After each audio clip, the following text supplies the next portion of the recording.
Hello साथियों, नमस्कार। आपका डेली करंट न्यूज़ में आप सभी लोगों का बहुत बहुत स्वागत है। और आज हम लोग वीकली करंट अफेयर्स हम लोग कवर करेंगे, जिसमें एक वीक का हम करंट अफेयर्स पढ़ेंगे जो आपके यूपी पीसीएस प्रीलिम्स में काम आएगा। आप देखोगे मेंस भी लिखने जा रहे हैं तो उसमें भी काम आएगा। बहुत से एग्जाम्पल्स होते हैं जो करंट अफेयर्स के एग्जाम्पल आप इथिक्स में यूज़ कर सकते हैं। कुछ अच्छा डेटा होता है जिसको जीएस थर्ड में आप यूज़ कर सकते हो, कई जगह आप यूज़ कर सकते हैं। तो हम कब से कब पढ़ेंगे, तो वीकली करंट अफेयर्स हम बात करेंगे तो 18 मई से लेके 24 मई तक का हम करंट अफेयर्स पढ़ेंगे। तो चलिए स्टार्ट करते हैं।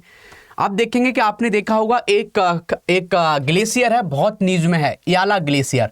तो ये प्रीलिम्स में पूछा जा सकता है कि बताओ ये याला ग्लेशियर कहाँ पर है, और एक तरीके से ये मृत ग्लेशियर हो गया है, मतलब डेड हो गया है, कोई यहाँ पर बर्फ नहीं बची है। एक तरीके से डेड ग्लेशियर क्या होता है कि जो उसकी बर्फ पिघल रही है, ज़्यादा बर्फ पिघल रही है और बन कम रही है, तो एक टाइम ऐसा आएगा कि वहाँ पर बर्फ ही नहीं बचेगी क्योंकि वो ज़्यादा पिघल रही है।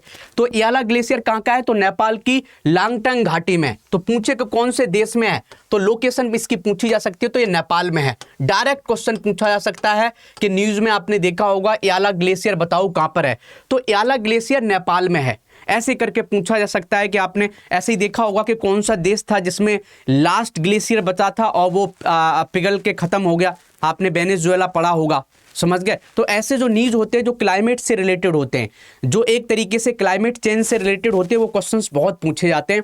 तो याला ग्लेशियर के बारे में आपको पता होना चाहिए।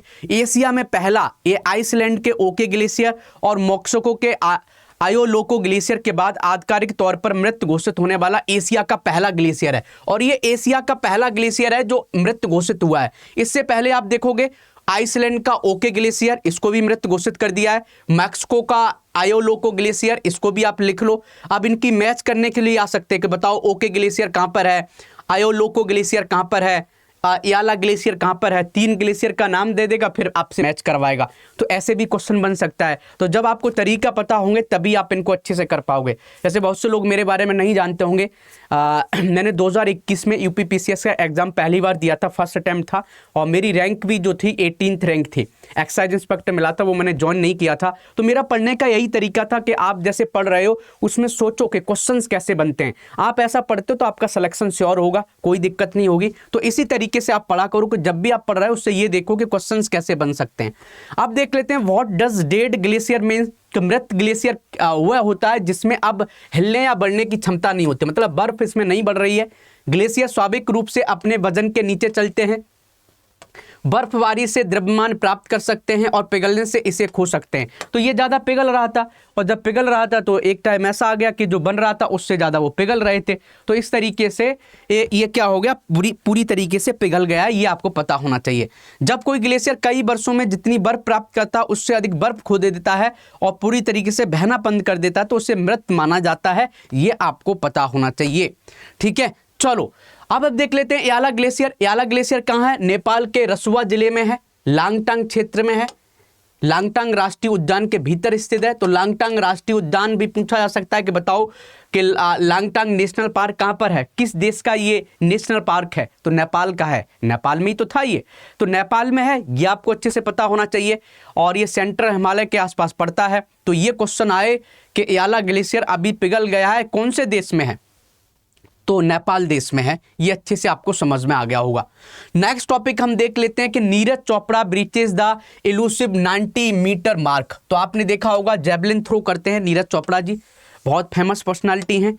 तो आप देखोगे उन्होंने पहली बार 90 मीटर का भाला फेंका है, 90 मीटर ये पहली बार फेंका है। तो कहाँ पर फेंका है, तो आप देखोगे कि 2 बार के ओलंपिक पदक विजेता नीरज चोपड़ा जी ने दोहा के डायमंड लीग में फेंका है। तो ये पूछा जा सकता है कि बताओ कौन सी लीग में, तो दोहा डायमंड लीग में शानदार प्रदर्शन किया है और पहली बार कैरियर में 90 मीटर का आंकड़ा पार किया है। इसके बावजूद उन्हें जर्मनी के जूलियन बेबर ने इनको हरा के दूसरे स्थान पर रखा। तो गोल्ड भाई साहब जूलियन बेबर को मिला इस वाले स्पर्धा में, और इनको सिल्वर मिला। ये आपको पता होना चाहिए। तो ये पूछा जा सकता है कि बताओ नीरज चोपड़ा ने 90 मीटर का भाला कहां फेंका, तो ये दोहा डायमंड लीग में फेंका। ये आपको पता होना चाहिए, ठीक है।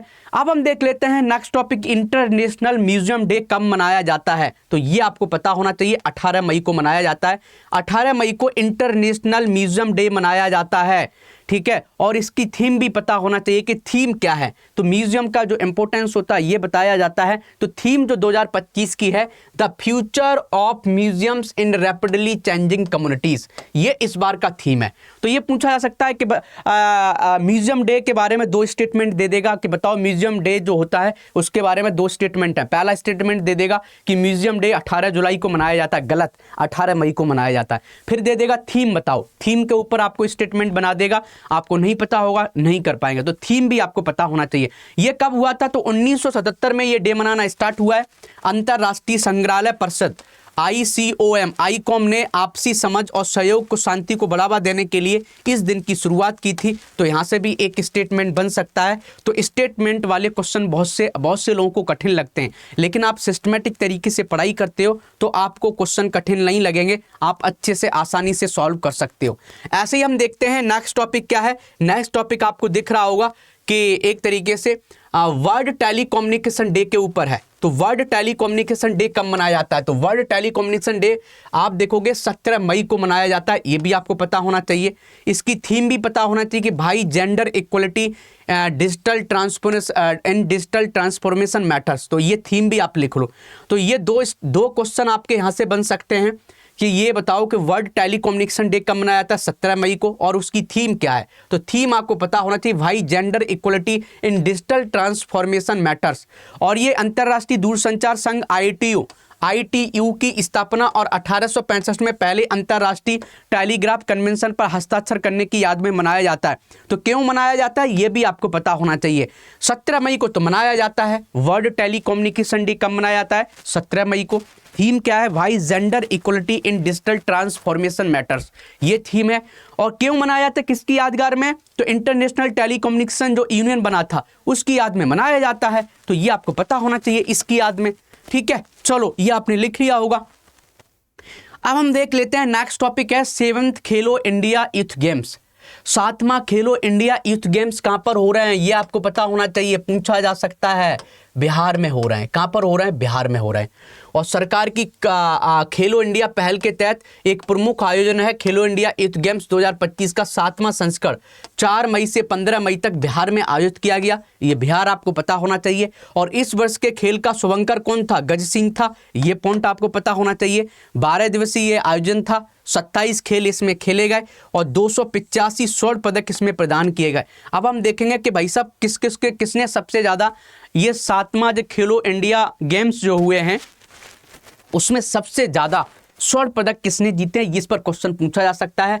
तो सबसे ज़्यादा महाराष्ट्र ने जीते हैं। महाराष्ट्र ने 58 गोल्ड जीते, 47 सिल्वर जीते, 53 ब्रॉन्ज जीते, 158 जीते टोटल। तो महाराष्ट्र पहले नंबर पर है। आपने एक और देखा होगा कि खेलो इंडिया बीच गेम जो बीच पर हुए, समुद्र के किनारे हुए, उसमें किसने पहले नंबर पाया? मनपुर।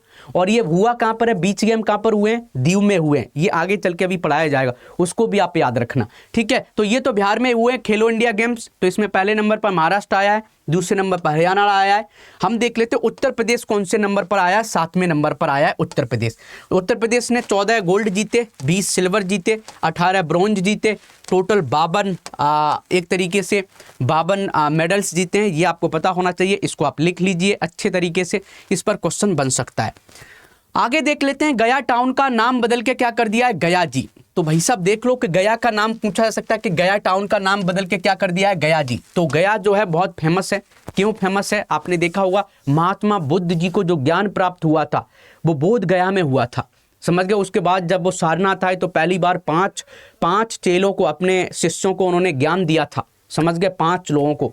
तो आपको पता होगा। तो ये सब जो महात्मा गांधी जी से महात्मा बुद्ध जी से जो रिलेटेड जो जगह हैं, जैसे आप देखोगे कि उनका जन्म कहाँ हुआ? लुम्बिनी, आपको पता होना चाहिए। ज्ञान कहाँ प्राप्त हुआ? बोध गया में हुआ। पहली बार ज्ञान कहाँ दिया उन्होंने? सारनाथ में दिया, समझ गए। सबसे ज़्यादा वर्षा का जो सीजन होता है वो कहाँ पर बिताया? ये भी आपको पता होना चाहिए। उनकी मृत्यु कहाँ पर हुई? कुशीनगर में हुई। तो ये सब जो लोकेशंस हैं उनसे रिलेटेड। तो ये पवित्र जगह है जो हिंदुओं के लिए बहुत पवित्र जगह है बोध गया। और बौद्ध से तो रिलेटेड बहुत ज़्यादा है, जैन धर्म से भी रिलेटेड है। तो इसके बारे में तो इसका नाम क्या कर दिया है बोध गया का? गया टाउन का नाम कर दिया है गया जी। तो बिहार गवर्नमेंट ने रीनेम कर दिया है गया टाउन का गया जी। यह आपको पता होना चाहिए। तो बिहार सरकार ने गया शहर के धार्मिक और सांस्कृतिक महत्व को मान्यता देते हुए आधिकारिक तौर पर इसका नाम बदलकर गया जी कर दिया है, गया जी लगा दिया है। ठीक है, अब देखते हैं कि WHO ने बोला है कि भाई पोलियो आउटब्रेक हो गया है, WHO ने बोला है। तो ये प्रीलिम्स में क्वेश्चन पूछा जा सकता है कि WHO ने बताओ किस देश में बोला है कि वहां पर पोलियो फैल गया है। तो पपुआ न्यू गिनिया में बोला है कि पपुआ न्यू गिनी में। ठीक है, तो ये आपको पता होना चाहिए कि पपुआ न्यू गिनी में बोला है कि भाई यहां पर क्या हो गया है, पोलियो फैल गया है। तो ये प्रीलिम्स में पूछा जा सकता है। कैसे क्वेश्चन बनेगा? क्वेश्चन ऐसे बनेगा कि WHO ने, अभी आपने न्यूज में पढ़ा होगा कि WHO ने बोला है कि एक देश में पोलियो फैल गया, उस देश का नाम बताएं। तो उसमें 4-5 नाम दे देगा, फिर आप नहीं कर पाओगे। लेकिन आपको पता होगा कि पपुआ न्यू गिनी है, तो आप आंसर निकाल लोगे। तो ये एक बार आप कर लो। यहाँ क्यों फैल रहा है कि पपुआ न्यू गिनी में 50% लोगों में ही पोलियो का वैक्सीनेशन किया जा रहा है। मतलब लोग यहाँ पर पोलियो पी नहीं रहे, पोलियो की जो ड्रॉप है वो पिलाई जा रही है, लोग पी नहीं रहे, या लोगों के पास नहीं है इतना पैसा, या सरकार के पास पैसा नहीं है। तो ये कारण है, ये आपको पता होना चाहिए। तो वर्ल्ड हेल्थ ऑर्गेनाइजेशन है, उसने बोला कि पपुआ न्यू गिनी में क्या हो रहा है कि पोलियो फैल रहा है। अब देख लेते हैं, कल्चर मिनिस्ट्री ने लॉन्च किया है एक देश एक धड़कन। तो ये पूछा जा सकता है कि एक देश एक धड़कन बताओ किस मिनिस्ट्री ने लॉन्च किया है। तो कल्चर मिनिस्ट्री ने किया है, बस इतना ही क्वेश्चन बन सकता है। लोगों में एक देशभक्ति की भावना बढ़ाने के लिए, लोग अपने देश से प्रेम करें। आपने देखा होगा ऑपरेशन सिंदूर हुआ था पाकिस्तान में आतंकवादियों को मारने के लिए, तो उस समय आप देखोगे देश में कितना गुस्सा था। तो ऐसे टाइम पर लोगों में एक देश प्रेम होना चाहिए ना। तो ऐसे टाइम पर लोग क्या है, कोई भी लालच दे के, आपने देखा होगा एक पूजा मल्होत्रा नाम की लड़की का नाम देखा होगा कि उसने क्या है, उसको पैसा मिला और एक तरीके से उसने इंफॉर्मेशन दे रही थी। कहने का मतलब उसके पास एक तरीके से उसके अंदर देशभक्ति नहीं है। लोग अपने देश के लिए जान भी दे सकते हैं। तो आप देखोगे तो इसलिए मिनिस्ट्री ऑफ कल्चर ने एक इनिशिएटिव लॉन्च किया था, एक देश एक धड़कन, one nation one heartbeat, to honour the brave hearts of the nation. तो जो हमारे जो एक तरीके से जो हमारे आर्मी मिलिट्री में जो जितने भी हमारे फोर्सेज हैं, उनको रेस्पेक्ट देने के लिए इसको किया गया था। समझ गया, एक देश एक धड़कन। और इसको डिजिटल प्लेटफॉर्म पर अच्छे से प्रमोट किया गया, यूनिटी बढ़ाने के लिए, पैट्रियोटिक भावना बढ़ाने के लिए, तिरंगा का रेस्पेक्ट देने के लिए। तो एक तरीके से ये पता होना चाहिए, कल्चर मिनिस्ट्री ने एक देश एक धड़कन को स्टार्ट किया था। ये डायरेक्ट पूछा जा सकता है। ये भी क्वेश्चन पूछा जा सकता है कि पुष्कर कुंभ मेला बताओ कहाँ पर होगा 12 साल बाद। तो पुष्कर कुंभ मेला जो होगा, पुष्कर कुंभ होगा उत्तराखंड में। समझ गए, जैसे कुंभ मेला होता है कहाँ पर, प्रयागराज में। समझ गए, या उसकी भी जगह होती है कुंभ मेला की, आपने लोकेशन देखी, 4 जगह है। ठीक है, ऐसे ही पुष्कर कुंभ जो होगा वो कहाँ पर होगा, उत्तराखंड में होगा। तो उत्तराखंड चीफ मिनिस्टर पुष्कर सिंह धामी जी ने बोला है कि पुष्कर कुंभ मेला इन मन विलेज, समझ गए, क्लोज टू द बद्रीनाथ धाम के जो पास एक गांव है मन विलेज, वहां पर होगा 12 साल बाद। तो देख रहे होंगे आप, तो देश के प्रथम गांव में 12 साल बाद लगा पुष्कर कुंभ, श्रद्धालुओं की उमड़ी भीड़। तो उत्तराखंड के मुख्यमंत्री पुष्कर सिंह धामी ने 12 वर्ष के बाद इंतजार के बाद बद्रीनाथ के निकट माना गांव, समझ गए, माना गांव में पुष्कर कुंभ मेले के उद्घाटन की औपचारिक घोषणा की है। ये आपको पता होना चाहिए, इसको आप लिख लो, प्रीलिम्स में डायरेक्ट पूछ सकते हैं। अब हम देख लेते हैं, UP government targets child labour free. तो यूपी को चाइल्ड लेबर फ्री बनाना है, उत्तर प्रदेश को चाइल्ड लेबर फ्री स्टेट बनाना है।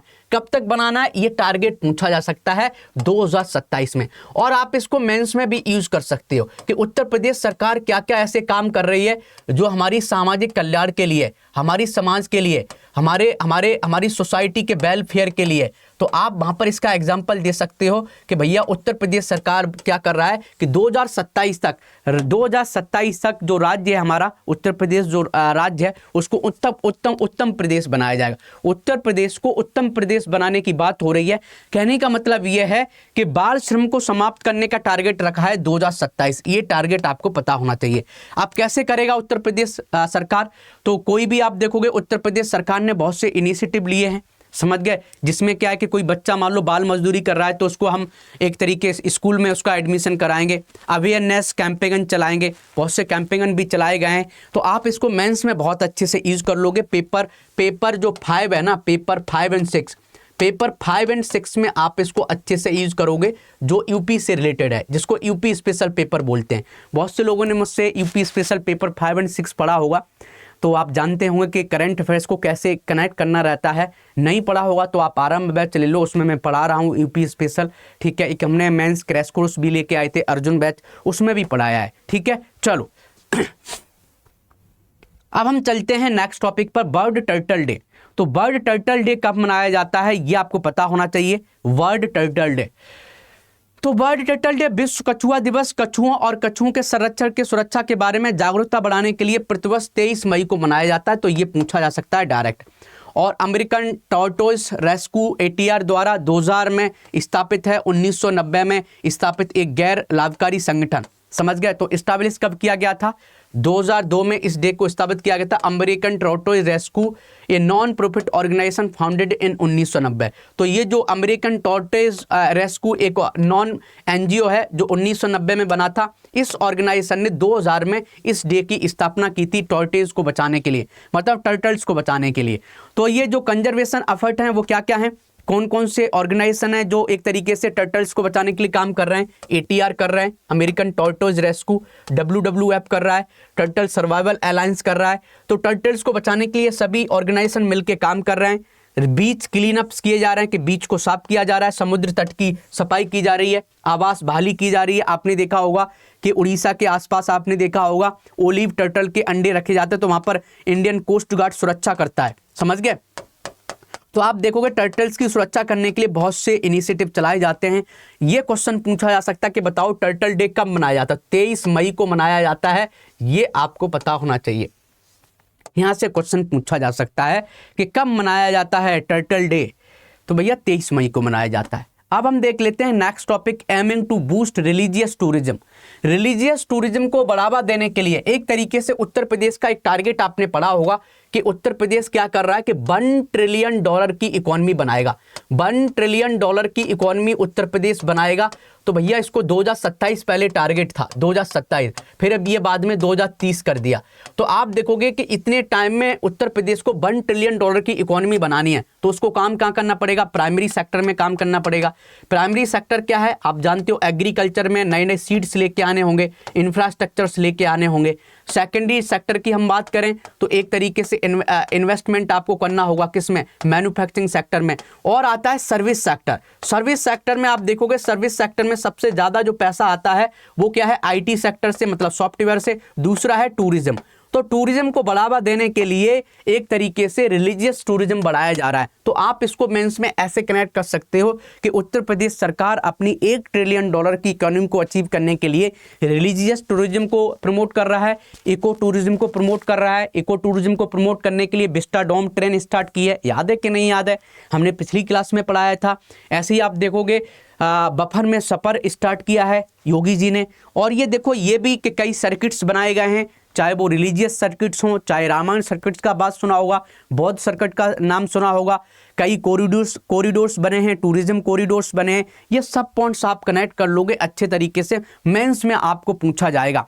अब हम देख लेते हैं कि तीर्थ यात्रा सर्किट्स पर ध्यान केंद्रित है। इस परियोजना का उद्देश्य अयोध्या, वाराणसी, मथुरा, प्रयागराज, चित्रकूट सहित प्रमुख धार्मिक स्थलों के आसपास बुनियादी ढांचे में सुधार करना है, बेहतर कनेक्टिविटी बढ़ाना है, कि विश्राम स्थल बनाए जाएं, समझ गए, प्रकाश व्यवस्था रखी जाए, और देखोगे यात्रियों के लिए सुरक्षित जगह रखी जाए, सुगम यात्रा सुनिश्चित की जाए। तो ये सब चीजें की जा रही हैं जिससे एक तरीके से उत्तर प्रदेश में क्या हो कि उत्तर प्रदेश में टूरिज्म को बढ़ावा दिया जा सके। तो अच्छे तरीके से आपको समझ में आ गया होगा कि उत्तर प्रदेश अपने टूरिज्म को बढ़ाने के लिए क्या क्या कर रहा है। अब हम चलते हैं आगे, तो चलो भाई देखते हैं आगे क्या है। तो आप देखोगे प्रोजेक्ट गोल्डन डोम। तो गोल्डन डोम कौन बनाने जा रहा है, प्रोजेक्ट गोल्डन डोम एक तरीके से अपनी डिफेंस कैपेबिलिटी को बढ़ाने जा रहा है USA। तो USA ने क्या किया है कि इजराइल ने एक बनाया था, इजराइल ने क्या बनाया था, इजराइल ने आपको पता होगा, इजराइल ने आयरन डोम बनाया था। आयरन डोम इनका एक ये क्या है, एयर डिफेंस सिस्टम है। ऐसे ही गोल्डन डोम बनाने जा रहा है USA। चाहे कैसी भी कितनी भी खतरनाक मिसाइल हो, कितनी भी सुपरसोनिक स्पीड से जा रही है, किसी भी स्पीड से जा रही है, तो USA बनाने जा रहा है आयरन डोम का ही एक उससे भी एडवांस गोल्डन डोम। तो ये प्रीलिम्स में पूछा जा सकता है कि बताओ गोल्डन डोम कौन सा देश बनाने जा रहा है। तो गोल्डन डोम को भाई साहब USA बनाने जा रहा है, इतना ही याद कर लो। प्रीलिम्स में पूछने के बहुत चांसेज हैं, ऐसे ही डायरेक्ट क्वेश्चन पूछे जाएंगे। तो इससे क्या है, इसका उद्देश्य है मिसाइल खतरों से बचाने के लिए अंतरिक्ष आधारित कवच तैयार करना। समझ गए, स्पेस में क्रिएट करना है गोल्डन डोम। आप देखोगे, आप बोलोगे सर यूएसए तो बहुत पावरफुल कंट्री है, तो इसको किससे दिक्कत है, इसको किससे खतरा है? तो आप इससे देखोगे यूएसए को चीन से खतरा है, रूस से खतरा है, ईरान से खतरा है, नॉर्थ कोरिया से खतरा है। तो ये 4 देश हैं जिनसे यूएसए की बनती नहीं है, और इसके डिफरेंट रीजन है। चाइना से इसलिए नहीं बनती कि चाइना खुद ग्रो कर रहा है, तो यूएसए को डर लगता है कि ये कहीं विश्व में बड़ा लीडर ना बन जाए, इसकी हेगेमनी ना चले। ईरान से इसके थोड़े स्ट्रेटेजिक लोकेशंस के कारण, या हम बात करें ईरान इसकी बात नहीं मानता है, तो और भी कई पॉइंट्स हैं, इसलिए लड़ाई रहता है। नॉर्थ कोरिया में तो आपको पता ही है कि वहाँ डिक्टेटरशिप है एक तरीके से, और यूएसए बोलता है कि भाई डेमोक्रेसी को प्रमोट किया जाए, तो इसलिए। और रूस से तो आप देखोगे पुरानी उसकी नाटो के टाइम पर आपको पता होगा, नाटो या वार्सा पैक्ट के जो आपने देखा हो कोल्ड वॉर चल रहा था, तो ये सब बातें आपको पहले ही से पता होना चाहिए, तो और अच्छे से आप जवाब दे सकते हो। और अच्छे से इंटरव्यू में ऐसे ही क्वेश्चन पूछे जा सकते हैं कि बताओ अमेरिका तो बहुत ज़्यादा पावरफुल है, तो क्यों बनाने जा रहा है गोल्डन डोम, इसको किससे खतरा है? तो ये सब चीजें आप तभी अच्छे से बता पाओगे जब ये सब बातें पता होंगी। अब हम चलते हैं, एशियन प्रोडक्टिविटी ऑर्गेनाइजेशन है, तो इसका अभी जो चेयरमैन बनाया गया है, इसको जो अभी लीड करेगा वो इंडिया करेगा, इसलिए न्यूज में है, इतना आपको याद करना है। तो इंडियन एज्यूम चेयरमैनशिप, तो चेयरमैनशिप एशियन प्रोडक्टिविटी ऑर्गेनाइजेशन का 2025-2026 के लिए। तो भारत ने जकार्ता में आयोजित 67वीं शासी निकाय बैठक के दौरान 2025-26 के लिए एशियाई उत्पादकता संगठन की अध्यक्षता आधिकारिक रूप से ग्रहण कर ली है, ये आपको पता होना चाहिए। अब हम देख लेते हैं कि एपीओ विजन यहाँ पर लिया गया है कि अब ये है एशियन प्रोडक्टिविटी ऑर्गेनाइजेशन का मकसद है कि ये जो देश मिलके हम कैसे प्रोडक्टिविटी बढ़ाएं, कि जो भी यहाँ पर इन्वेस्टमेंट हो रहा है उसमें इफिशिएंसी कैसे निकले, एग्रीकल्चर प्रोडक्टिविटी कैसे बढ़े, या कोई भी बिजनेस कर रहे हैं उसकी प्रोडक्टिविटी कैसे है, उसी को प्रमोट करना है। तो जो एपीओ विजन है 2030, उसका स्ट्रेटेजिक फ्रेमवर्क है, एशियन प्रोडक्टिविटी ऑर्गेनाइजेशन ने लिया है। इसको एक तरीके से इंक्लूसिव इनोवेशन बढ़ाना है, नवाचार को बढ़ाना है, सस्टेनेबिलिटी को बढ़ाना है, प्रोडक्टिविटी ग्रोथ को बढ़ाना है एशिया पैसिफिक रीजन में। इंक्लूसिव ग्रोथ क्या होती है कि सभी लोग, कोई भी चाहे वो एमएसएमई हो, ऐसी ग्रो करें कि सभी लोगों का विकास हो, वुमेन एंटरप्रेन्योर का भी विकास हो, रूरल इंडस्ट्री का भी विकास हो, तो इस पर काम करते हैं। तो एक बात देख लेते हैं कि एशियन प्रोडक्टिविटी ऑर्गेनाइजेशन बना कब है। तो एशियाई उत्पादकता संगठन कब बना था? ये 1961 में बना था, ये पता होना चाहिए। अंतर सरकारी निकाय है जिसका मुख्यालय टोक्यो में जापान में है। इसका कहां पर है मुख्यालय? एपीओ का मुख्यालय कहां पर है? टोक्यो में है, ये पता होना चाहिए, प्रीलिम्स में पूछा जा सकता है। ठीक है, ये आपसी सहयोग, क्षमता निर्माण, नीति विकास के माध्यम से एशिया प्रशांत क्षेत्र में उत्पादकता वृद्धि को बढ़ाता है, यह आपको पता होना चाहिए। इसमें भारत है, जापान इसका मेंबर है, दक्षिण कोरिया इसका मेंबर है, इंडोनेशिया इसका मेंबर है, मलेशिया इसका मेंबर है, थाईलैंड सहित 21 सदस्य और हैं जो इतने इसके सदस्य हैं। समझ गया, सबका मकसद है एक तरीके से इंक्लूसिव डेवलपमेंट को बढ़ाया जाए। अब हम देखेंगे, डायरेक्ट क्वेश्चन इससे पूछा जा सकता है कि बताओ अभी दिल्ली में किसने अपनी एम्बेसी खोली है? तो भैया होंडुरास ने। तो होंडुरास ने नई दिल्ली में अपने दूतावास का उद्घाटन किया है, जो भारत के साथ द्विपक्षीय संबंधों को और मजबूत करेगा। तो अब लोकेशन पता होना चाहिए कि होंडुरास कहां पर ये देश पड़ता है। तो आप देखोगे कि ये जो यूनाइटेड स्टेट आपको दिख रहा होगा, मैक्सिको ये दिख रहा होगा, तो ये एक तरीके से कैरिबियन सी के आसपास है, ये अटलांटिक ओशियन है। तो कैरिबियन सी में छोटा सा देश है, समझ गया, यहाँ जमैका है या क्यूबा है। क्यूबा आपको याद आ गया होगा कि जब कोल्ड वॉर हो रहा था तो रूस ने यहाँ पर एक मिसाइल रख दी थी, समझ गया, याद है कि नहीं है? तो क्यूबन मिसाइल क्राइसिस आपने पढ़ा होगा। तो ये सब पॉइंट, तो होंडुरास को ये सब पता होना चाहिए कि इसका नाम क्या है, रिपब्लिक ऑफ होंडुरास इसको बोलते हैं। कैपिटल सिटी इसकी क्या है? तेगुसिगाल्पा इसकी राजधानी है। लैंग्वेज क्या है? स्पेनिश बोली जाती है। करंटली इसका देखोगे करेंसी इसकी क्या है? तो होंडुरन लैम्पीरा इसकी करेंसी है।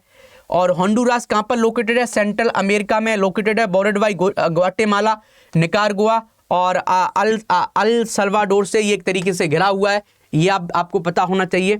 तो इसकी लोकेशन एक बार देख लो, क्वेश्चन यहाँ से पूछा जा सकता है कि होंडुरास बताओ कहाँ पर सिचुएटेड है। ठीक है, अब हम देख लेते हैं पारसनाथ हिल। पारसनाथ हिल न्यूज में है, तो पारसनाथ हिल से क्वेश्चन पूछा जा सकता है कि बताओ पारसनाथ जो न्यूज है वो अभी पारसनाथ जो हिल है वो न्यूज में है। तो ये पारसनाथ हिल एक तरीके से जैन धर्म से रिलेटेड है। किससे रिलेटेड है? जैन धर्म से। दूसरा क्या है, ये पारसनाथ जो हिल है एक तरीके से संथाल लोगों से भी रिलेटेड है। अब दिक्कत क्या है, संथाल जो लोग हैं, जो आदिवासी लोग हैं, ये नॉनवेज खाते हैं, समझ गए, नॉन वेज खाते हैं। और जैन धर्म क्या है, ये प्योर वेजिटेरियन है। तो कभी कभी मंदिर के आसपास नॉन वेज बेचा जाता है, तो इसलिए यहाँ पर लड़ाई झगड़े होते रहते, इसलिए न्यूज में है। तो क्वेश्चन यहाँ से बन सकता है कि पारसनाथ हिल बताओ न्यूज में रहता, वो कहाँ पर है, तो ये झारखंड में है। तो झारखंड उच्च न्यायालय ने हाल ही में राज्य सरकार को अधिक होमगार्ड कांस्टेबल की तैनाती करने को कहा है। यह सुनिश्चित किया जा सके कि गिरिडीह जिले में पारसनाथ पहाड़ियों की सुरक्षा की जाए तथा अपराधियों को आसपास के क्षेत्र में कूड़ा फैलाने तथा मांसाहारी को फैलने की रोका जाए। समझ गए। तो और ये हिल जो है किसके नाम पर रखा गया था, 23rd जो तीर्थंकर थे उनके नाम पर रखा गया था, ये भी आपको पता होना चाहिए। तो झारखंड की सबसे ऊंची चोटी है पारसनाथ हिल, 1365 मीटर ऊंची है, जो इसे राज्य की सबसे ऊंची चोटी बनाती है। जैन तीर्थ स्थल भी है, यह जैनियों के लिए सबसे पवित्र स्थानों में से एक है, क्योंकि माना जाता है कि 24 तीर्थंकरों में से 20 ने यहीं मोक्ष मुक्ति प्राप्त की है। एक तरीके से यहाँ पर उन्होंने मुक्ति प्राप्त की है, 24 में से 20 ने, इसलिए बहुत ये फेमस है। सम्मेद शिखर जी जो आप देखोगे, पहाड़ी को सम्मेद शिखर के नाम से भी जाना जाता है। जैन भक्तों के लिए एक पूजनीय स्थल है, जो शिखर तक तीर्थ यात्रा करते हैं। तो लोग यहाँ पर पहुँचने के लिए, ये है सम्मेद शिखर, लोग इस पारसनाथ पहाड़ पर चढ़ते हैं पैदल चल के। तो बहुत किलोमीटर लगभग पैदल चलना पड़ता है, ये भी आपको पता होना चाहिए। ठीक है, आगे चलते हैं। संथाल आदिवासियों के लिए भी ये बहुत है। तो संथाल लोग इस पहाड़ी को मारुंग बुरुक या महान पर्वत के रूप में जानते हैं। इसमें जोगजहार थान है, जो संथालों के लिए सबसे पवित्र उपवन है, आध्यात्मिक महत्व है। समझ गए। सेंद्रा उत्सव भी मनाते हैं संथाल लोग, सेंद्रा उत्सव 3 दिवसीय अनुष्ठान शिकार उत्सव है, कि लोग यहाँ पर शिकार मनाते हैं। तो पहाड़ी पर प्रचलित एक प्रमुख संथाल परंपरा है, इसे हर साल बैसाख महीने में अप्रैल से मई के पूर्णिमा को मनाया जाता है, लोग शिकार करते हैं। तो कहने का मतलब है, जो कल्चर है ना, कल्चर का कन्फ्लिक्ट हो रहा है कि संथाल लोगों का जो त्यौहार है सेंद्रा, ये अपने देवता को खुश करने के लिए शिकार करते हैं। और जैन धर्म का जो आप देखोगे क्या है कि कोई नॉन वेज नहीं प्रमोट करना है। तो दोनों कल्चर में कन्फ्लिक्ट हो रहा है, समझ रहे हो। तो इसलिए ये पूछा जा सकता है, तो ये आपको पता होना चाहिए। ठीक है, चलिए आगे चलते हैं। सिरू लिली फेस्टिवल बताओ कहाँ पर मनाया जा रहा है। तो एक फूल है, उसका नाम है सिरू लिली। तो सिरू लिली फेस्टिवल जो मनाया जाता है, ये कहाँ पर मनाया जाता है, मणिपुर में। तो मणिपुर में मनाया जा रहा है 2 साल बाद। क्यों? क्योंकि इससे पहले क्या हो रहा था, लड़ाई झगड़े हो रहे थे, वहां पर दंगे हो रहे थे। तो ये देख रहा है, ये फूल कितना सुंदर होता है, समझ गया, देख रहा है ये। तो ऐसे करके तो 5th state level Shirui lily festival being held from 20 मई से लेके 24 मई के बीच में सेलिब्रेट किया जाएगा उखरुल डिस्ट्रिक्ट मणिपुर में।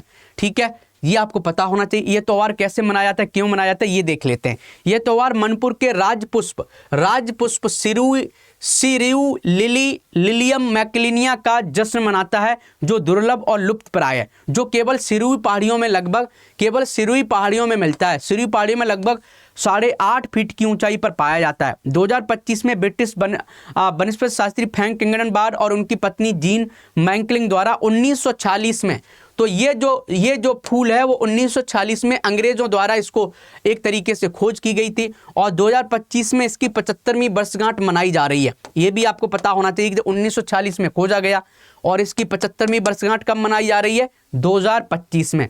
तो ये फ्लावर क्या है, एक तरीके से केवल मणिपुर में मिलता है, इसलिए इस फूल के उत्सव में एक त्यौहार मनाते हैं, जिससे लोगों को अवेयरनेस बढ़े और इसके महत्व को दिखाया जाए। तो ये पूछा जा सकता है कि बताओ सिरू लिली फेस्टिवल कहाँ मनाया जाता है। तो नाम आपको याद होना चाहिए, मणिपुर। ठीक है, चलो याद हो गया होगा आपको। और हम कोशिश करते हैं कि हम इतनी सरल भाषा में आपको बताएं कि पॉइंट्स आपको डायरेक्ट याद हो जाए, और जो हम अंडरलाइन करते हैं वही पॉइंट्स याद रखने हैं। और तो क्या है, और जितनी हम चीज़ें वो छोड़ देते हैं, उनको ज़्यादा ध्यान नहीं करना है। ये क्वेश्चन पूछा जाए कि इटालियन ओपन 2025 किसने जीता है, तो याद कर लो, कार्लोस अल्काराज ने जीता है, इतना याद कर लो।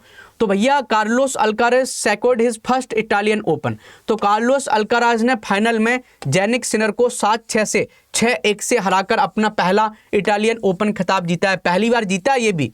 तो ये भी याद रखना, समझ गया, ये कार्लोस ने, तो कार्लोस अल्काराज ने जीता है, ये आपको पता होना चाहिए, लिख लो। फर्स्ट ईवर खेलो इंडिया बीच गेम। तो खेलो इंडिया बीच गेम तो हमने पहले ही बता दिया, ये पहली बार हो रहा है, फर्स्ट ईवर। तो फर्स्ट ईवर खेलो इंडिया बीच गेम कहां पर हो रहा है, दीव में हो रहा है, इतना आपको पता होना चाहिए। और इसमें सबसे ज्यादा जो मेडल जीते हैं वो मणिपुर ने जीते हैं, अभी मणिपुर पढ़ा के गए, याद कर लो, समझ गया। ये पहली बार है कि ये बीच गेम हो रहा है, किसके अंदर, कि भैया खेलो इंडिया गेम्स के अंदर हो रहा है। कहां पर हो रहा है, दीव में हो रहा है, अब देख लेते हैं कि इसमें किसने क्या जीते। हमने पहले ही बता दिया कि मणिपुर में इसमें सबसे ज़्यादा मेडल्स जीते हैं। अब देख लेते हैं कि यूपी का 4th इंटरनेशनल क्रिकेट स्टेडियम बन रहा है। तो आप बोलोगे सर 4 क्रिकेट स्टेडियम हो गए यूपी में, हाँ, और 3 कौन कौन से हैं, चलो हम बताते हैं। एक आपने देखा होगा कानपुर में है, जहाँ पर गेम्स क्रिकेट खेला जाता है। Cricket 4th international cricket stadium Kanpur है, समझ गए। फिर आपने देखा लखनऊ में है, लखनऊ में एक है। फिर आपने देखा एक वाराणसी में बन रहा है, वाराणसी में बन रहा है। और चौथा जो बनेगा वो गोरखपुर में बनेगा। तो ये 4 आपको याद कर लेने हैं कि 4 क्रिकेट इंटरनेशनल क्रिकेट स्टेडियम हो गए। कोई भी क्वेश्चन आता है, क्वेश्चन कौन सा आएगा मेंस में, क्वेश्चन आएगा पेपर 6 में। पेपर 6 जो है यूपी स्पेशल पेपर 6, पेपर 6 में आएगा कि उत्तर प्रदेश में कौन कौन से इंफ्रास्ट्रक्चर हैं उनका जिक्र करें। तो उस इंफ्रास्ट्रक्चर में आप इनका भी जिक्र कर सकते हो कि भैया उत्तर प्रदेश में 4 इंटरनेशनल क्रिकेट स्टेडियम हैं। तो और अच्छे से, या क्वेश्चन ये भी पूछा जा सकता है कि बताओ उत्तर प्रदेश में इंटरनेशनल क्रिकेट स्टेडियम कौन सी जगह नहीं है। 3 देगा जिसमें एक में नहीं होगा, तो आपको ऐसे आंसर पूछ सकता है। तो वो डिपेंड करता है ऑप्शंस कैसे बनते हैं। तो प्रीलिम्स में भी क्वेश्चन बन सकता है, मेंस में आप इसको लिख सकते हो, तो मेंस में भी कनेक्ट कर लोगे। अब हम आगे चलते हैं, ठीक है। तो वर्तमान में कानपुर और लखनऊ में अंतर्राष्ट्रीय मैच आयोजित किए जा रहे हैं। वाराणसी स्टेडियम का निर्माण लगभग पूरा होने वाला है। वहीं गोरख अंतर्राष्ट्रीय क्रिकेट स्टेडियम पर काम जारी है। तो 4 स्टेडियम हो जाएंगे। सीएम योगी ने क्या बोला है, आयुष कॉलेज बनेंगे, आयुष कॉलेज बनेंगे एवरी डिवीजन ऑफ यूपी। तो डिवीजन कितने हैं यूपी में, आपने देखा 75 तो डिस्ट्रिक्ट हैं, 75 डिस्ट्रिक्ट है। डिवीजन कितने हैं यूपी में, डिवीजन है 18। तो मतलब 18 आयुष कॉलेज बनेंगे। तो ये भी आप मेंस में लिख सकते हो, आयुष कॉलेज बनेंगे। भारत उत्तर प्रदेश में कितने, 18 डिवीजन है, तो 18 आयुष कॉलेज बनेंगे। ये हमारे हेल्थ इंफ्रास्ट्रक्चर को बहुत अच्छा करेगा। मेंस में बहुत अच्छी ये केस स्टडी है, मेंस के लिए इतना अच्छा डेटा है, आप इसको अच्छे से लिख सकते हो, अच्छे से कनेक्ट कर सकते हो। यूपी ने क्या किया है, सिग्निफिकेंट डिक्लाइन हो गया है कि जब देखोगे कि उत्तर प्रदेश में हर जगह इंफ्रास्ट्रक्चर अच्छा हो गया है, हेल्थ की सुविधाएं अच्छी हो गई हैं, तो क्या होगा, मैटरनल मोर्टिलिटी रेट कम हो जाएगा। मैटरनल मोर्टिलिटी रेट कितने पर निकलता है, 1 लाख पर निकलता है कि 1 लाख महिलाएं जो हैं जो डिलीवरी कर रही हैं, जब बच्चा पैदा हो रहे हैं, तो उसमें से 1 लाख महिलाओं में से कितने की डेथ हो रही है। तो आप देखोगे यूपी का पहले बहुत ज़्यादा था, 197 महिलाएं मर जाती थी, समझ गए, जब बच्चा पैदा होने के टाइम पर। लेकिन ये अब कम हो गया है, 197 से 151 रह गया है। तो ये कम क्यों हुआ है, क्योंकि हमने हेल्थ सुविधाएं बढ़ाई हैं। ऐसे ही आप देखोगे इन्फेंट मोर्टिलिटी रेट भी कम हो गया है यूपी का। पहले आप देखोगे ये पहले बहुत ज़्यादा था, लगभग 40 के आसपास था, अब कितना हो गया, 32 के आसपास हो गया है। तो ये सब चीज़ें आपको पता होना चाहिए, ठीक है। आप देखो यहाँ पर 167 था, घटकर 151 रह गया है, समझ गया, पहले 197 था। तो ये सब आपको पता होना चाहिए। आप देखोगे कि पहले 2020 में 28 से घटकर 2021 में 26 हो गया है इन्फेंट मोर्टिलिटी रेट। पहले देखो 2000 में 38 था, अब ये कितना रह गया, 37 हो गया है। अंडर 5 की बात कर रहे हैं। तो ये सब इनिशिएटिव्स आपको पता होना चाहिए, इस डेटा को आप यूज़ कर सकते हो। तो हमारी जो इन्फेंट मोर्टिलिटी रेट मतलब IMR इन्फेंट मोर्टिलिटी रेट और MMR ये कम क्यों हुए, क्योंकि सरकार ने इनिशिएटिव अच्छे चलाए। कौन कौन से, नेशनल हेल्थ मिशन चलाया, इसको आप लिख दोगे। आशा वर्कर्स ने बहुत अच्छा काम किया, इसलिए आशा वर्कर्स ने जो माँ प्रेग्नेंट हैं उनको हेल्दी खाना दिया, उनको अवेयरनेस दिया कि कोई भी दिक्कत होता आप हॉस्पिटल में दिखाओ। पहले क्या होता था, गांव में कोई दिक्कत होती तो हॉस्पिटल में नहीं जाते थे, जस्ट अपना ही इलाज करने की कोशिश करते थे। तो इससे क्या हो जाती, बहुत कॉम्प्लेक्सिटी बढ़ जाती थी। फर्स्ट 1000 डे भी है इसको भी, कि जब बच्चा पैदा हुआ तो उसके जो 1000 दिन है, मतलब 3 साल तक बच्चे का अच्छे से केयर करो।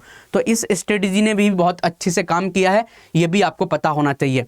तो आप समझ सकते हो कि उत्तर प्रदेश ने बहुत बेहतर काम क्यों किया है, क्योंकि इसलिए बेहतर काम किया है कि हमने 1000 डेज की स्ट्रेटजी बहुत अच्छे से फॉलो की है, ये आपको पता होना चाहिए।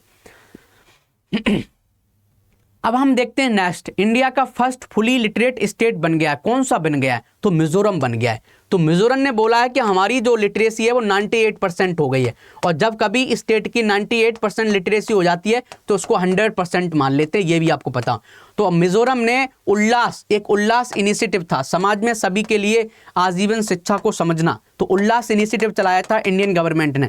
इस इनिशिएटिव के तहत मिजोरम में सभी लोगों ने एक तरीके से लिटरेसी अचीव कर ली है, समझ गए। उल्लास का मतलब क्या था, understanding life long learning for all in society. इसके तहत क्या हो गया है, मिजोरम ने 100% लिटरेसी अचीव कर ली है, ये आपको पता होना चाहिए। 2011 में जब सेंसस हुआ था तो मिजोरम की जो लिटरेसी रेट थी 91% थी। अब बोलोगे सर मिजोरम तो नॉर्थ ईस्ट में, तो यहाँ इतनी लिटरेसी रेट क्यों ज़्यादा है? क्योंकि भाई यहाँ अंग्रेज़ों का बहुत ज़्यादा इम्पैक्ट रहा है, यहाँ पर स्कूल बहुत ज़्यादा थे, समझ गए, तो अंग्रेज़ों के टाइम से ही ज़्यादा। तो अंग्रेज़ों के कुछ पॉजिटिव पॉइंट भी रहे, अंग्रेज़ों ने हमारी कल्चर को चेंज किया, ठीक है, मानते हैं, अंग्रेज़ों ने हमारा शोषण किया, मानते हैं, लेकिन अंग्रेज़ों ने कुछ पॉजिटिव चीज़ भी छोड़ के गए, एजुकेशन छोड़ के गए, लिबरल थॉट छोड़ के गए, और भी कुछ है, लेकिन पॉजिटिव से ज़्यादा नेगेटिव था। इसलिए हम उनको हमेशा हिस्ट्री में आप देखिए, हमेशा आपको गुस्सा आती होगी कि हमारा शोषण किया, हमारी इकोनॉमी को नष्ट कर दिया, ये सब बातें आपको पता होना चाहिए, ठीक है। ऐसे ही देखेंगे इंटरनेशनल बुकर 2025 विनर, तो भैया बुकर प्राइज किसको मिला है, इस पर क्वेश्चन पूछने के बहुत चांसेज हैं। तो भैया इस बार का 2025 का जो बुकर प्राइज है बानू मुश्ताक को मिला है। इन्होंने एक बुक लिखी थी, कहानी संग्रह था हार्ट लैम्प, इस बुक के लिए मिला है। तो ये नाम लिख लो, बानू मुश्ताक को हार्ट लैम्प के लिए अंतर्राष्ट्रीय बुकर पुरस्कार मिला है, ये अच्छे तरीके से लिख लो भाई साहब, ठीक है। तो बानू मुश्ताक ने हार्ट लैम्प किताब के लिए अंतर्राष्ट्रीय बुकर पुरस्कार जीता है, ये है मैम, इनको ये मिला है, समझ गए। अच्छे तरीके से आप लिख सकते हो, डायरेक्ट क्वेश्चन पूछा जाएगा, फिर मत बोलना कि सर बताया नहीं आपने। अब हम देख लेते हैं सेंट्रल लॉन्चेस E0 FIR। तो 0 FIR क्या होती है, पहले ये देखते हैं। 0 FIR क्या होती है कि मान लेते हैं कि अभी मैं गुड़गांव में रह रहा हूँ और मैं एटा का रहने वाला हूँ, यूपी का, तो अभी मुझे कुछ हो जाए तो यहाँ की पुलिस ये बोलेगी कि आप यहाँ के रहने वाले नहीं है, या यहाँ पर ये जो काम हुआ है यहाँ मत करो, आप अपने जाके अपने वहाँ लिखाओ। तो ऐसा क्या है कि अब ऐसा नहीं है, आपको कहीं पर एक्सीडेंट होता है, एक्सीडेंट कहीं दूसरी जगह हो रहा है, आप किसी भी थाने के नियर जो आपके सबसे पास थाना है वहाँ पर आप शिकायत कर सकते हो, और वो थाना क्या करेगा, उस FIR को दूसरी जगह ट्रांसफ़र कर देगा। इससे क्या हो जाएगी कि आपको ज़्यादा दिक्कत नहीं होगी, उसी को बोलते हैं 0 FIR। मतलब एक तरीके से जो आपके पास थाना है वहाँ पर आप उसमें रजिस्टर करा सकते हैं, और वो केस क्या है आपको दूसरी जगह एक तरीके से ट्रांसफ़र कर दिया जाएगा, तो 0 FIR। आप इस 0 FIR को आप ऑनलाइन भी कर सकते हो, कहीं थाने में जाने की ज़रूरत नहीं है, ऑनलाइन भी कर सकते हो। तो इस तरीके से क्या है, साइबर क्राइम कंट्रोल हो जाएंगे, समझ गए, बहुत सी चीज़ें हमारे क्राइम्स कंट्रोल हो जाएंगे। और ये पहल किसने स्टार्ट की है, गृह मंत्रालय ने, ये भी आपको पता होना चाहिए। गृह मंत्रालय द्वारा भारतीय साइबर अपराध समन्वय केंद्र के तहत शुरू की गई है, ये भी आपको पता होना चाहिए। तो भारत सरकार ने 10 लाख रुपए से अधिक की साइबर वित्तीय धोखाधड़ी की रिपोर्टिंग को कारगर बनाने के लिए E0 FIR प्रणाली शुरू की है, कि आपके साथ 10 लाख से ज़्यादा का कोई साइबर क्राइम होता है तो आप E0 FIR कर सकते हो, ये आपको अच्छे से लिखना है। तो E0 FIR in Delhi to auto register cyber crime case, या वो 10 लाख से ज़्यादा का केस है तो समझिए, 10 लाख से कम है तो आपको थाने में जाना पड़ेगा। चलिए भैया, की फीचर क्या है कि आप ऑनलाइन डायरेक्ट कर सकते हैं, आपका टाइम बच जाएगा, अच्छे तरीके से आपको न्याय सुनने को मिलेगा, ये सब चीज़ें आप देख सकते हो। आप देख लेते हैं कि एक CISF ऑफिसर हैं, इन्होंने एक तरीके से माउंट एवरेस्ट पर चढ़ाई कर ली है, उनका नाम आपको पता होना चाहिए। तो कौन है, गीता समोटा। ये प्रीलिम्स में पूछा जा सकता है कि बताओ CISF की कौन सी ऐसी ऑफिसर हैं जिन्होंने माउंट एवरेस्ट पर चढ़ाई की है, तो गीता समोटा। केवल यही नहीं, कई इन्होंने दूसरे माउंटेन्स पर भी चढ़ाई की है, उसके बारे में भी आपको पता होना चाहिए, ठीक है।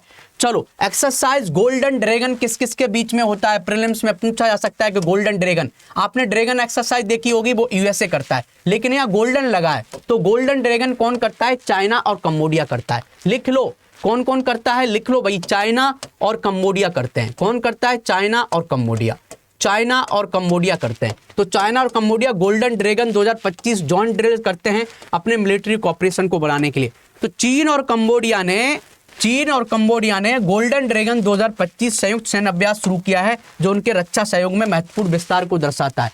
तो एक तरीके से ये क्यों कर रहे हैं कि यहाँ पर ज़्यादा अमेरिका का ज़्यादा एक तरीके से प्रभाव ना पड़े, इंडिया का ज़्यादा प्रभाव ना पड़े, तो हम चलो खुद ही हम ऐसी एक्सरसाइज करते हैं जो हमारी यूनिटी को दर्शाए, जैसे दूसरे लोगों का इम्पैक्ट ज़्यादा ना पड़े। ये चीज़ें आपको पता होना चाहिए, ठीक है। अब हम देख लेते हैं national anti terrorism day, next topic जो है।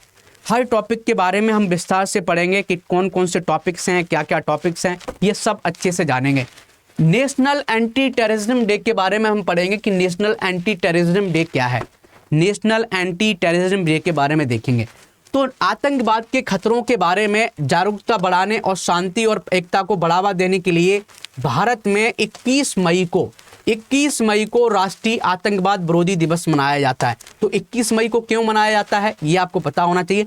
21 मई को नेशनल एंटी टेररिज्म डे मनाया जाता है। इसलिए मनाया जाता है कि इसी दिन पूर्व प्रधानमंत्री राजीव गांधी जी की पुण्यतिथि है। इसी दिन इनकी हत्या की गई थी। आपको पता होगा कि जो एक तरीके से उसमें श्रीलंका और तमिल लोगों में कुछ कन्फ्लिक्ट चल रहा था कि जो तमिल लोग श्रीलंका में रह रहे थे, उन्होंने अपना एक ग्रुप बनाया था और वो वहाँ पर डिमांड कर रहे थे कि मुझे नागरिकता मिले, एक अलग हमारा देश बना दिया जाए हमारे लोगों का। समझ गए? वो आपने पढ़ा होगा हिस्ट्री में। तो वहाँ पर क्या हुआ कि श्रीलंका ने भारत देश से सुरक्षा मांगी, मतलब सपोर्ट मांगा कि ये लोग बहुत ज़्यादा आतंकवादी गतिविधियाँ फैला रहे हैं। तो राजीव गांधी ने क्या किया था, फोर्स भेज दिया था बस कंट्रोल करने के लिए चीज़ें।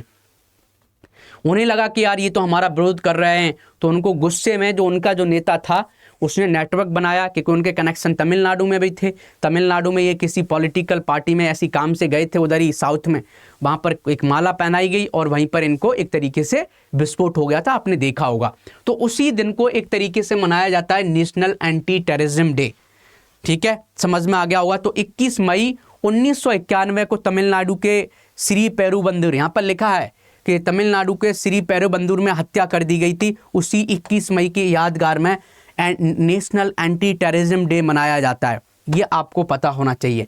ठीक है, तो ये कब एस्टेब्लिश किया गया था? तो बीपी सिंह गवर्नमेंट थी, तो बीपी सिंह गवर्नमेंट ने 1991 में इसको स्टार्ट किया था, राजीव गांधी को सम्मान देने के लिए, लोगों को टेररिज्म का इम्पैक्ट बताने के लिए कि टेररिज्म कितना खराब है, कितना खतरनाक है, कैसे ये इम्पैक्ट करता है, इसके लिए इसको स्टार्ट किया गया था। तो इंडिया का जो एफर्ट था कि टेररिज्म को खत्म करने के लिए हमने क्या किया है, हमने एक कानून लेके आए, अनलॉफुल एक्टिविटीज प्रिवेंशन एक्ट। इसके तहत हम किसी को भी जेल में डाल सकते हैं यदि वो आतंकवादी गतिविधियों में लिप्त है। दूसरा, आपने नेशनल इन्वेस्टिगेशन एजेंसी एक्ट हम लेके आए। तो 2 एक्ट हम लेके आए कि कोई भी आतंकवादी गतिविधियों में लिप्त होगा, इन 2 कानून के तहत हम उसको जेल में डाल सकते हैं। और भी बहुत सी एक तरीके से सजाएं हैं वो इसके तहत हम दे सकते हैं, ये आपको पता होगा। ऐसे ही आप देखोगे कि इंटरनेशनल लेवल पर भी United Nations office of counter terrorism बनाई गई है, टेररिज्म को कंट्रोल करने के लिए। ऑपरेशन सिंदूर अभी इंडिया ने स्टार्ट किया था, समझ गए, आतंकवाद को खत्म करने के लिए। ये सब चीज़ें आप मेंस में लिख सकते हो कि यही क्वेश्चन आ जाए कि बताओ आतंकवाद को खत्म करने के लिए भारत सरकार ने कौन कौन से इनिशिएटिव्स लिए, ये सब आप लिख सकते हो। इंदिरा सौरागिरी जल विकासम स्कीम किन्होंने स्टार्ट की है कि आदिवासी लोगों को सौर पंप मिलेंगे, समझ गए, जिससे इरिगेशन सुविधा अच्छी होगी। तो एक तरीके से किसने किया है? तो तेलंगाना के मुख्यमंत्री ने। तो किसने इसको लॉन्च किया है ये आपको पता होना चाहिए, तेलंगाना ने। तेलंगाना के मुख्यमंत्री ने इंदिरा सौरागिरी जल विकासम स्कीम को लॉन्च किया है। तो तेलंगाना के मुख्यमंत्री ए रेवंत रेड्डी ने इंदिरा सौरा जल विकासम योजना शुरू की है, ये आपको पता होना चाहिए। और जिसका उद्देश्य है सौर ऊर्जा चालित सिंचाई के माध्यम से आदिवासी किसानों को सशक्त बनाना है, ये आपको पता होना चाहिए, लिख लो आप इसको। ठीक है, की हाइलाइट्स क्या हैं इस स्कीम के? तो उद्देश्य है कि वन रिकॉर्ड अधिकार भूमि पर बागवानी फसलें उगाने वाले आदिवासी किसानों को निःशुल्क सौर पंप प्रदान करना, बिजली के बिना 6 लाख एकड़ भूमि को कवर करता है, जिससे 2.1 लाख आदिवासी किसानों को लाभ होगा। बजट क्या दिया गया है कि 5 साल में लगभग 13,000 करोड़ के आसपास हम रुपए को खर्च करेंगे, समझ गए, और पहली साल में हम 600 करोड़ रुपए खर्च करेंगे। तो एक तरीके से आदिवासी लोगों का बहुत भला होगा, आदिवासी लोगों का एम्पावरमेंट होगा, अच्छे तरीके से उनको फायदा होगा, समझ गए, इरिगेशन सिस्टम अच्छा होगा। ये सब बातें आपको पता होना चाहिए। नेक्स्ट टॉपिक देख लेते हैं, 3 crop varieties developed by BHU. तो बीएचयू ने क्या किया है भाई, 3 क्रॉप वेराइटीज को डेवलप किया है। तो बीएचयू के अंदर आप देखोगे, बीएचयू के अंदर कई डिपार्टमेंट हैं। आईआईटी बीएचयू भी है यहाँ पर, ये इंजीनियरिंग में रिसर्च करता है, बीटेक कराता है। आपने देखा है यहाँ पर आईएमएस है, इंडियन मेडिकल इंस्टीट्यूट है, तो ये क्या करता है, यहाँ पर मेडिकल में पढ़ाई करते हैं। यहाँ पर एग्रीकल्चर भी है। तो एग्रीकल्चर डिपार्टमेंट ने क्या किया है, एग्रीकल्चर डिपार्टमेंट ने 3 वैरायटी को डेवलप किया है। तो ये आप अपने पेपर 6 में आप लिख सकते हो। पेपर 6 में क्यों लिख सकते हो कि यूपी स्पेशल पेपर जो 6 है वहाँ पर एक है टॉपिक साइंस एंड टेक, कि यूपी में साइंस एंड टेक में कितना आगे है, उत्तर प्रदेश में साइंस एंड टेक में क्या कर रहा है। तो वहाँ पर आप लिख सकते हो कि बीएचयू ने क्या किया है कि 3 किस्मों को डेवलप किया है। 2 चावल की किस्में डेवलप की हैं और 1 सरसों की किस्में डेवलप की है। तो चलो देखते हैं कौन कौन सी किस्में हैं। तो चावल की 2 किस्में क्या है, नाम याद कर लो कि मालवीय मनीला सिंचित धान है, ये विकसित किया है, धान लिख लो, समझ गए। और क्या है, मालवी धान है 105 उपवन, इसको डेवलप किया है। सरसों की कौन सी किस्म है, मालवी निधि इन्होंने डेवलप किया है। तो मालवी निधि जो सरसों की है ये डेवलप किया है। आप इसका एग्जाम्पल लिख सकते हो।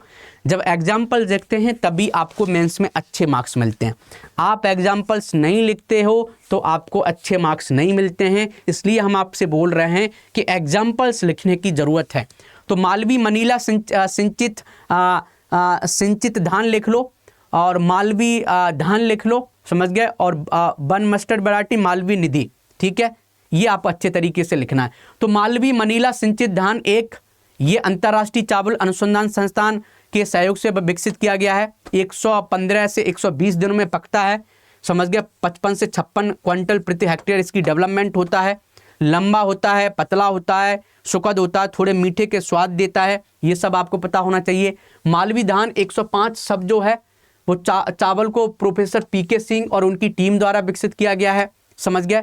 इसमें देखोगे 14 से 15 दिनों तक पानी में ये डूबा रह सकता है, मतलब एक तरीके से जहाँ पर बाढ़ आती है वहाँ पर भी इसको डेवलप कर सकते हैं।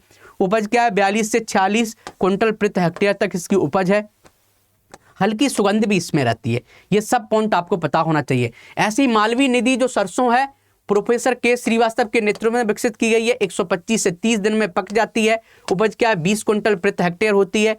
बीज की विशेषता है मोटे हैं, काले बीज हैं जिनमें औसतन 39% तेल होता है। तेल भी इसमें बहुत ज़्यादा होता है, मतलब आप देखोगे कि 39% तेल होता है। ये भी आपको पॉइंट पता होना चाहिए, तो मेंस में आप अच्छे से लिख सकते हो। 3 फूड सिक्योरिटी ऐप बनाए गए। तो फूड सिक्योरिटी को प्रमोट करने के लिए 3 ऐप लॉन्च किए गए। उनका नाम आपको पता होना चाहिए, डिपो दर्पण, अन्न मित्रा और अन्न सहायता ऐप। तो इनका मकसद क्या है, एक तरीके से ट्रांसपेरेंसी को प्रमोट करना, इफिशिएंसी को प्रमोट करना, कि पब्लिक डिस्ट्रीब्यूशन सिस्टम जो है वहाँ पर करप्शन ना हो, उसके लिए डिपो दर्पण स्टार्ट किया गया है, अन्न मित्रा किया गया है, अन्न सहायता ऐप किया गया है, ये आप लिख लो। तो डिपो दर्पण क्या है कि खाद्यान्न डिपों के लिए एक डिजिटल स्वयं मूल्यांकन निगरानी पोर्टल बनाया गया है, वास्तविक समय की निगरानी करेगा। इंटरनेट ऑफ थिंग्स सेंसर लगाए गए, सीसीटी लगाए गए, गोदाम में क्या चल रहा है सब कुछ पता चल जाएगा डिपो दर्पण के थ्रू। ऐसी अन्न मित्रा के थ्रू क्या पता चलेगा, मासिक बिक्री डेटा पता चल जाएगा, निरीक्षण रिपोर्ट पता चल जाएगी, आधिकारिक संचार प्रतिशत पता चल जाएगा, राशन वितरण में समन्वय और अच्छा हो जाएगा। ये पॉइंट आपको पता होना चाहिए। अन्न सहायता क्या करेगा, ये आवाज और संदेश आधारित शिकायत निवारण ऐप है। कोई आपकी कोई शिकायत है पीडीएस से रिलेटेड, पब्लिक डिस्ट्रीब्यूशन सिस्टम से रिलेटेड, आप यहाँ पर अपनी शिकायत कर सकते हैं, अच्छे से लिखवा सकते हैं, फिर आपकी बात को यहाँ पर सुन लिया जाएगा और अच्छे से उसको फिर आपकी बात को सॉल्व किया जाएगा, आपकी शिकायत को सॉल्व किया जाएगा। अब हम देख लेते हैं 16th Asiatic lion population sensor. तो अभी 16वां सेंसस हुआ था शेरों की जनसंख्या मापने के। तो गुजरात का एशियाटिक लाइन जो पॉपुलेशन है वो 891 हो गई है, सॉरी 891। तो आप देख सकते हो कि 16वां जो एशियाटिक लाइन पॉपुलेशन सेंसस हुआ था उसमें 32% की वृद्धि हुई है, समझ गए। जो 2020 में जो सेंसस हुआ था उसके कंपेयर में कितना हुआ है, 32% की वृद्धि हो गई, मतलब शेर की पॉपुलेशन बढ़ गई है, समझ गए। अब कितने शेर हो गए, 800 प्लस हो गए, मतलब एग्जैक्ट हम बात करें तो 891 शेर हो गए, जो बहुत बड़ी बात है। जनसंख्या कितनी थी 2015 में, 674 थी, समझ गए। आप देखोगे अब कितनी हो गई 2025 में, कितना हो गया 2025 में 891 हो गया। आप इसको सही से ग्राफ में दिखा सकते हो मेंस के एग्जाम में, कि यहाँ दिखा दोगे पॉपुलेशन, समझ गए, शेर की पॉपुलेशन 2015 में कितनी थी, 2015 में दिखाओ 2015 में कितनी थी भाई साहब शेर की जनसंख्या, ऐसे करके दिखा दो 674, ठीक है। 2025 में कितनी हो गई, ऐसे करके दिखा दो 2025 में कितनी हो गई, तो 2025 में 891। तो कहने का मतलब हमारी पॉपुलेशन बढ़ गई, ठीक है, ऐसे करके आप दिखा सकते हो। ये भारत सरकार का एक प्रूफ है कि हमने कैसे हम अपनी बायोडाइवर्सिटी को कंजर्व कर रहे हैं। और आईसीएन स्टेटस क्या है, शेर का एंडेंजर्ड है, ये पॉइंट आपको याद रखना चाहिए। आप यूपीएससी एग्जाम दे रहे हैं तो यूपीएससी में ऐसे कई क्वेश्चन पूछे जाते हैं कि बताओ जो लाइन है उसका IUCN स्टेटस क्या है, तो भैया एंडेंजर्ड है। और इनका हैबिटेट कहाँ है कि एशियाटिक जो लाइन है वो भारत में कहाँ रहते हैं, गिर फॉरेस्ट गुजरात में ज़्यादा है। और इनकी सबसे बड़ी समस्या क्या है कि शिकार लोग कर लेते हैं, कभी कभी मार देते हैं, हैबिटेट इनका खत्म हो गया, मतलब रहने की जगह नहीं बची है, जंगल खत्म हो रहे हैं, तो ये सब चीज़ें, बहुत सी बीमारियां फैल रही हैं, ये सब इनकी दिक्कतें हैं। नेक्स्ट देख लेते हैं कि सूडान के एक पीएम बनाया गया है। सूडान में गहरा युद्ध चल रहा था कई सालों से, तो भैया सूडान का पहला पीएम बनाया गया है गहरा युद्ध होने के बाद। उसका नाम क्या है? तो कामिल अल तैब। तो ये पूछा जा सकता है कि बताओ कामिल अल तैब कहाँ के ये प्राइम मिनिस्टर हैं? तो कामिल अल तैब इदरिस कहाँ के प्राइम मिनिस्टर है? तो सूडान के हैं, ये लिख लो। समझ गए? इनका नाम आपको पता होना चाहिए, लिख लो, डायरेक्ट पूछा जा सकता है। Nuclear scientist doctor MR. Srinivasan पासे जबे। तो एम.आर. श्रीनिवासन जी की डेथ हो गई है, तो पूछा जा सकता है कि बताओ ये किस सेक्टर से रिलेटेड थे? तो न्यूक्लियर साइंटिस्ट थे ये। समझ गए? इन्होंने न्यूक्लियर सेक्टर में बहुत अच्छे से काम किया था, ये आपको पता होना चाहिए, लिख लो। ठीक है, चलो। पीएम मोदी ने इनोग्रेट किया है 103 अमृत भारत स्टेशन को। तो 103 अमृत भारत स्टेशन, लगभग 11,000 ऐसे भारत अमृत स्टेशन बनाए जाएंगे। तो अमृत स्टेशन क्या होते हैं कि जहाँ पर इंफ्रास्ट्रक्चर अच्छा होगा, स्मार्ट इंफ्रास्ट्रक्चर होगा, जहाँ पर इंटरनेट अच्छा चल रहा होगा, सुविधाएं सब अच्छी होंगी, सफाई अच्छी होगी। तो ऐसे 103 अमृत भारत स्टेशन अभी एक तरीके से मोदी जी ने लॉन्च किए थे, ये सब आप देख सकते हो। ठीक है, और चरणबद्ध तरीके से 1300 रेलवे स्टेशन का आधुनिकीकरण किया गया है। मोदी जी खुद बोल रहे हैं कि हम 1100 करोड़ रुपए इन्वेस्ट करेंगे और बहुत से जो हमारे रेलवे स्टेशन हैं उनको हम डेवलप करेंगे। तो अमृत भारत स्टेशन स्कीम जो है ABSS, ये कब स्टार्ट की गई थी? तो भाई साहब, जिसका उद्देश्य देश भर में 1300 से अधिक रेलवे स्टेशन का आधुनिकीकरण करना है। फरवरी 2023 में इसको शुरू किया गया था, इस योजना को। ये सब बातें आपको पता होनी चाहिए। एनहांस एमिनिटीज एंड इंफ्रास्ट्रक्चर, कि रेलवे स्टेशन पर आपको बेसिक सुविधाएं बढ़ाई जाएंगी, इंफ्रास्ट्रक्चर अच्छा किया जाएगा। आप देखोगे हर जगह जितने भी अमृत भारत स्टेशन है वहाँ पर वाईफाई अच्छा चलने लगा है, सफाई बहुत अच्छी रह रही है, वहाँ पर सुविधाएं अच्छी हो गई हैं, तो आपको मज़ा आएगा। आप पहले जाते थे रेलवे स्टेशन पर, कितनी गंदगी होती थी, बहुत ज़्यादा, लेकिन अब क्या है, आपको साफ सफाई मिलेगी। ये सब पॉइंट्स आपको पता होना चाहिए। वर्ल्ड्स लीडिंग पोटैटो प्रोड्यूसर कौन बना है? तो अब विश्व में सबसे ज़्यादा पोटैटो प्रोड्यूसर कौन है, ये आपको पता होना चाहिए। तो भैया अभी पहले नंबर पर चीन है। पहले नंबर पर कौन है? चीन है। और दूसरे नंबर पर भारत है। लेकिन ऐसा बोला जा रहा है कि 2050 तक पहले नंबर पर कौन आ जाएगा? भारत आ जाएगा। समझ गए? तो भारत क्या है? भारत वर्ल्ड का लीडिंग पोटैटो प्रोड्यूसर बन जाएगा। इंटरनेशनल साइंटिस्ट ने ऐसा बोला कि 2050 तक। अभी तो चीन है। तो भारत वैश्विक आलू उत्पादन में लगभग 15% का योगदान देता है, कि पूरे विश्व का जो हम आलू उत्पादन कर रहे हैं वो कितना कर रहे हैं? 15% कर रहे हैं पूरे विश्व का। तो हम कितना कर रहे हैं अभी? लगभग 60 मिलियन टन आलू का उत्पादन कर रहे हैं प्रतिवर्ष।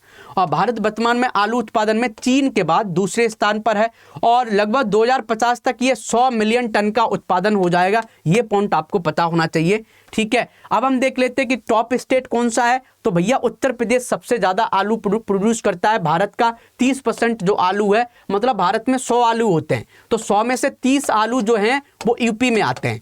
और इसको आप कहाँ यूज कर सकते हो पता है? कहाँ पर? एक टॉपिक है पेपर 6 में। पेपर 6 जो आपका मेंस का टॉपिक है, यूपी स्पेशल पेपर 6 है, उसमें एक टॉपिक है कि भारत के विकास में उत्तर प्रदेश का क्या योगदान है, भारत के विकास में उत्तर प्रदेश का क्या रोल है। तो आप नहीं ले सकते हो कि भैया भारत का जो आलू है उसका 30% आलू उत्तर प्रदेश से आता है, 16% जो मिल्क है वो भाई साहब यूपी से आता है, समझ गया, 18% जो अनाज है यूपी से आता है, 31% जो गेहूं है यूपी से आता है, 12% चावल है यूपी से आता है, 16% सब्जी हैं यूपी से आती हैं, 10% फल है यूपी से आता है। सब लिख डालो। मेरी बात समझ गए? तो ये मेंस का हमने आपको बताया है, तो साथ साथ में आपको मेंस की भी तैयारी करना है। इस तरीके से हमने एक वीक का करंट अफेयर्स कंप्लीट कर लिया है। आप चाहते हो कि हमारी इस क्लास की PDF आपको कहाँ मिलेगी? तो ये हमारा टेलीग्राम ग्रुप है, आप इसको ज्वाइन कर लो। यहाँ पर आपको मिल जाएगी युगेंद्रा सर UPPCS एंड UPSC। ये हमारा इंस्टाग्राम प्रोफाइल है युगेंद्रा राठौर 2012, इसको ज्वाइन कर सकते हो। ये हमारा लिंक्डइन प्रोफाइल है। हमारे एक तरीके से ऑफिशियल अकाउंट भी बनाए गए UPPCS स्टडी IQ। आप चाहते हो कि हर टीचर की आपको वीडियो कहाँ पर मिलेगी, कहाँ पर उसके नोट्स मिलेंगे, तो ये UPPCS स्टडी IQ एक ग्रुप है, आप इसको जरूर ज्वाइन करें। ये हमारा उसका QR कोड है, ज्वाइन कर लो या सर्च कर लो UPPCS स्टडी IQ। यहाँ पर सुमित अरोड़ा सर के भी वीडियोज़ मिल जाएंगे, यहाँ पर वेद सर के भी वीडियोज़ मिल जाएंगे, और आप देखोगे वैभव सर के जितने भी हमारी टॉप नॉच फैकल्टीज हैं वो आपको सब यहाँ पर आपको मिल जाएंगे, अच्छे तरीके से आप देख सकते हो, जान सकते हो। ठीक है, तो ये एक बार आप कर लेना। ठीक है, चलो अब हम देखते हैं, आगे चलते हैं कि आप चाहते हो कि भाई कि यूपीपीसीएस की तैयारी सिस्टमेटिक तरीके से करना, सिस्टमेटिक तरीके से आप तैयारी करना चाहते हो तो आप क्या करो कि ये आरंभ बैच है और ये आरंभ बैच का अभी सेल भी चल रहा है, तो आप देखोगे ये जो आरंभ बैच है ये प्रीलिम्स की भी तैयारी कराएगा, मेंस की भी तैयारी कराएगा। और मेरा जो कोड लगा लोगे आप योगी लाइव ये बैच, ये जो कोड है आप इसको लगा लोगे, हाईएस्ट डिस्काउंट मिलेगा, 7,000 लगभग कम हो जाएगा। कितने का भी आपको देखो, कितने का भी ये बैच है उसमें 7,000 कम हो जाएगा योगी लाइव आप कोड यूज़ करोगे, तो इस कोड को आप ज़रूर यूज़ करें। ठीक है, 31 मई तक ये एक तरीके से सेल चल रही है, फिर इसमें एडमिशन क्लोज हो जाएंगे। और हमारी एक तरीके से हमारा एक चैनल बनाया गया है यूपीपीसीएस के लिए हमारा एक चैनल बनाया गया है यूपीपीसीएस के लिए। जो लोग यूपीपीसीएस की तैयारी कर रहे हैं तो एक यूट्यूब चैनल बनाया गया है जिसमें यूट्यूब पर केवल पढ़ाई होती है, थोड़ा हम उसको बता देते हैं। तो केवल यूट्यूब पर यूपीपीसीएस के लिए तैयारी हो रही है, तो हमारा क्या चैनल है, तो यूट्यूब पर एक चैनल बनाया गया है, उसको आप जरूर ज्वाइन कर सकते हो। क्या है यूट्यूब का नाम? यूट्यूब का नाम है यूपीपीसीएस स्टडी IQ। आप यहां पर देखोगे, इस चैनल को आप ज्वाइन कर लोगे यूपीपीसीएस स्टडी IQ। सुबह मेरी डेली करंट अफेयर्स होती है 8 बजे, जिसमें हम 8 AM पर, तो मेरी करंट अफेयर्स होती है। आप देखोगे हम करंट अफेयर्स ऐसा पढ़ाते हैं जो सिस्टमेटिक तरीके से हो कि प्रीलिम्स में कैसे क्वेश्चन बन सकते हैं, और जिसमें हम 2 दिन का रिवीजन भी कराते हैं, 5 क्वेश्चन भी कराते हैं, और ये भी बताते हैं कि मेंस में आप करंट अफेयर्स को कैसे यूज करोगे। ऐसी वैभव सर हैं, इनकी ज्योग्राफी की क्लास होती है, ये आप अच्छे से 9 बजे होता है। ऐसे ही आप देखोगे पॉलिटी की क्लास है 7 बजे होती है, सुमित अरोड़ा सर की हिस्ट्री क्लास 9 बजे होती है रात में, तो आप ये भी क्लासेस देख सकते हैं। तो इस तरीके से हमने खत्म कर लिया, बेसिक इन्फॉर्मेशन भी बता दी है। तो अच्छे से पढ़ते रहिए, मेहनत करते रहिए। ऑल द बेस्ट, जय हिंद, जय भारत।